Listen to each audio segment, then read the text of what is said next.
At the most busy periods of my career, my lessons were half an hour long. Nowadays, things are a little more leisurely, and I do 1 hour lessons. But in the really busy times, it was half an hour. And I've talked to other golf instructors, friends of mine, who've been at it a long while, like me, and they all agree that the result we noticed was probably accomplished in 20 minutes.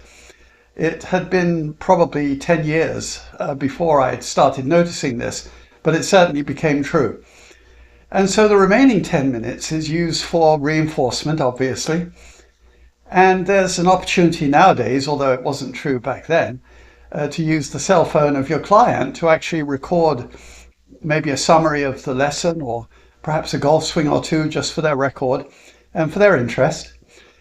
Then to issue any homework that you want them to perform and what stats you'd like them to collect. I always thought that greens in regulation and number of putts was enough. And I would often tell them how I thought that it would be easy to collect on the scorecard, just a simple notation, but very valuable because if, for instance, your greens in regulation are relatively low, we know that you're chipping a lot. And so if you're chipping a lot, you should be getting closer to the hole than if you're hitting the green with a 9-iron, for instance. Now, that means that if you've got a high putting number, let's say 35, 36 or worse, and yet you're missing a lot of greens, it means that, yes, your putting is also in need of some work. So valuable statistics. And then you're going to obviously prepare them for the next lesson. You're going to hint at least, and perhaps directly state what the next lesson topic ought to be.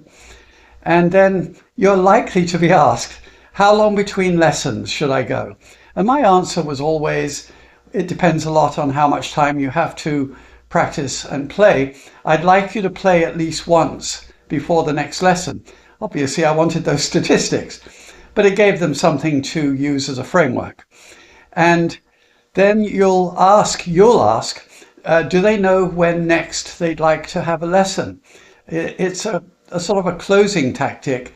You'd rather get it on the books right now than wait for them to remember to call you. It's just actually polite to give them the opportunity to do it right then. And then as a final parting remark, I would always ask, particularly a new client who'd done well, if they knew anyone who might benefit from a lesson, and would they give that person your number.